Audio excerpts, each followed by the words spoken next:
Na verdade, hoje o mercado financeiro, que são os detentores desses títulos aí negociados pelo governo, eles já predeterminam antes o que vai acontecer. Então, o mercado financeiro estava apostando aí numa subida de 0,25% da taxa de juros. Isso, a consequência, né?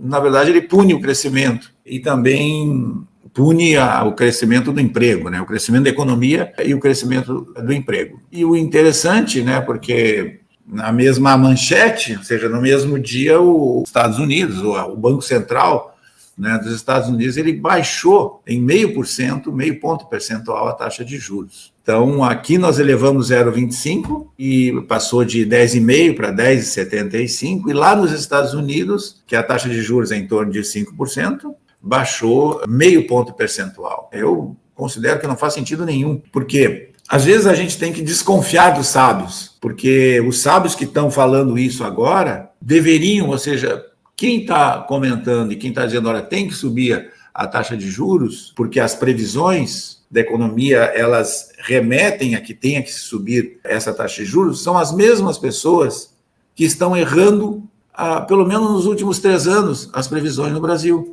Né? Se a gente olhar o crescimento desse ano, estava previsto por esse mesmo mercado que está olhando para frente e está fazendo previsões catastróficas sobre a economia, que a inflação vai subir e a própria taxa de juros tem que subir lá na frente. Então, eles dizem o seguinte, como o crescimento da economia pode provocar um aumento da taxa de inflação, a queda do desemprego vai provocar um aumento da inflação, nós estamos estimando para frente que essa taxa de juros vai subir. E o Banco Central vai lá e sobe a taxa de juros. E esse é o problema, porque, em primeiro lugar, nós estamos vendo aí que quem faz essas previsões tem errado muito nos últimos anos. Basta olhar o que se dizia nos últimos 2 anos em termos de crescimento.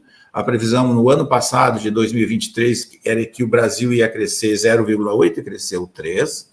E esse ano o crescimento é ficar entre 1% e 1,5%, e talvez nós cresçamos aí não só 3%, mas 3,2%. Então, olhando para esse grupo, né, que faz essas previsões e aceitar que essas previsões vão acontecer, é que, né, a gente fica um pouco estupefato com essa insistência de manter uma taxa de juros no Brasil extraordinariamente alta, porque ela é a segunda maior taxa de juros real do mundo. Ela só perde para a Rússia, que está em guerra.